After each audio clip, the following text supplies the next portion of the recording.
This is CBC Winnipeg News.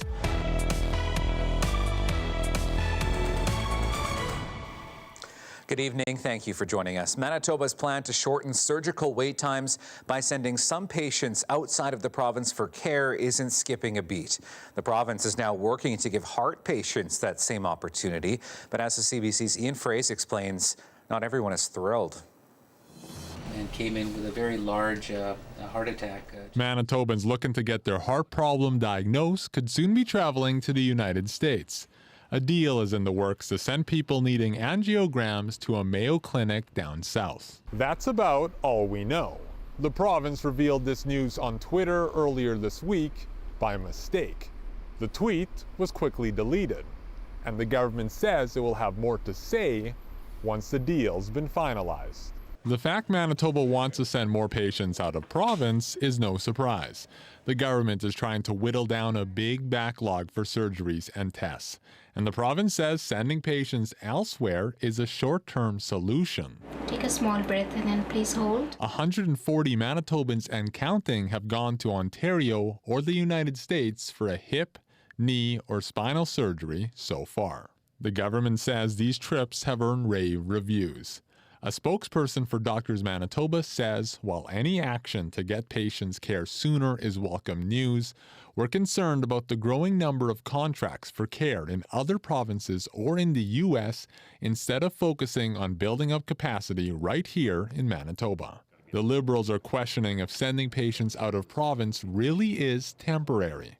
It was 1 year ago that the task force was unveiled. The question is not just why are they still signing contracts to the U.S., like why hasn't more been done to rebuild at home? The task force says it's doing both. Ian Fraze, CBC News, Winnipeg. The Brady Road landfill will reopen for normal operations tomorrow. The landfill is where the remains of Rebecca Contois were found last year. She was one of 4 murder victims allegedly killed by the same Winnipeg man. An encampment that was set up at the entrance of the landfill will remain in place. A 10th Conservative MLA has announced they are not running in this fall's provincial election. Today, Kathy Cox, the MLA for River East Kildonan, announced she will not seek re-election. In a statement, she says she wants to step away from public life and enjoy more precious moments with her family and friends. Court documents are revealing more about the man accused of setting fires and causing the deaths of 2 people Christmas morning in Winnipeg. A Manitoba judge warned in a previous case that the accused wasn't receiving enough support. Rachel Bergen has more. 6 people were sent to hospital after a fire broke out at the Manitoba housing complex last week. 2 of those people died.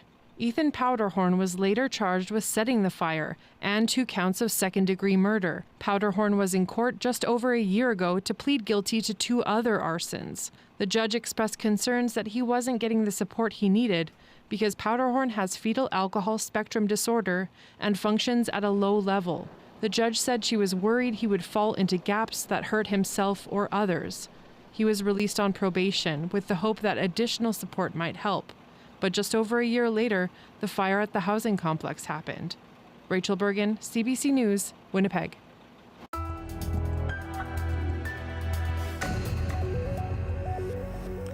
A Manitoba man's complaint about how a Winnipeg veterinary hospital handled the case of his dog has led to a finding of professional misconduct. The I-Team's Caroline Bargout has that story. In June 2021, Dr. Chris Cymballisti noticed something was off about his 10-year-old boxer mix Zeus. The dog was panting a lot and wasn't settling down. Cymballisti is a Winnipeg ER doc and thought it sounded like Zeus had an obstruction in his upper airway, so he rushed him to the Bridgewater Veterinary Hospital. Cymballisti says they kept Zeus for 5 days and wanted to perform unnecessary tests and procedures on him. In the end, the bill was nearly $4,000. I said, you know, I have some issues about the care that was provided and I'd like to discuss with someone. And they said, well, there's no one here to answer any of your questions and you can't have your dog unless you pay your bill in full. He complained to the Manitoba Veterinary Medical Association requesting clarity about Zeus's care and his medication dosages, but got none. However, the MVMA found the director of the vet clinic guilty of professional misconduct for failing to ensure adequate communication. What's interesting is the director didn't have any direct involvement in the dog's care. Dr. Michelle Cutler says she's the National Medical Director of Vet Strategy, a company that operates more than 360 veterinary hospitals and clinics across Canada, including this one here in Bridgewater. She told CBC News she's disappointed with the MVMA's decision, but will update operating procedures for clear lines of communication to ensure the best patient care possible. Cymballisti is appealing the decision in hopes his questions about his dog's care are answered. Caroline Bargood, CBC News, Winnipeg.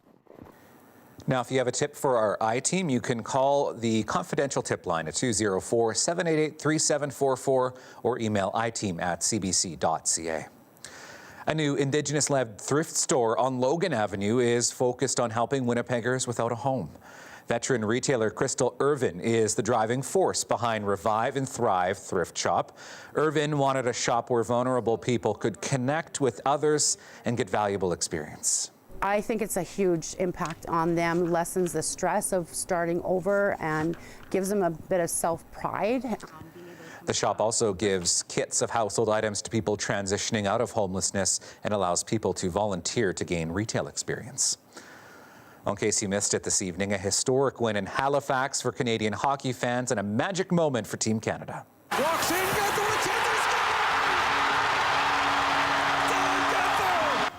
Canada's golden goal scored by Dylan Gunther at the World Juniors. Canada defeating the Czech Republic 3-2 in overtime in the gold medal game.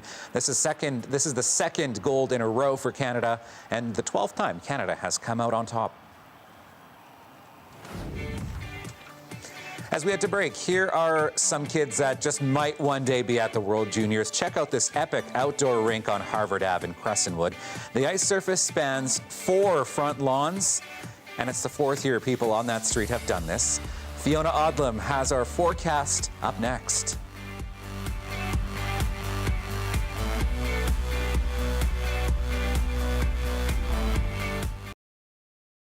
This weather update is brought to you by Capital Ford Lincoln.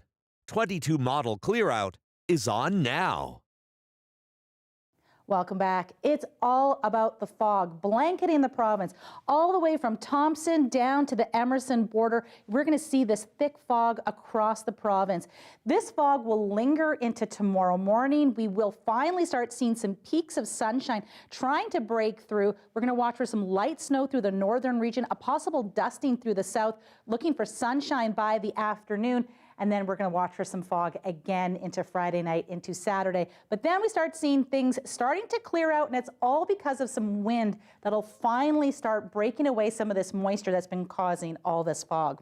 So at midnight, we'll be sitting at -11, cloudy and foggy, light wind. That light wind has also been a factor with the fog in keeping a lot of the pollution just hovering over Winnipeg. So if you've noticed you have a bit of a sore throat, it's because of the fog. It's getting trapped into the city.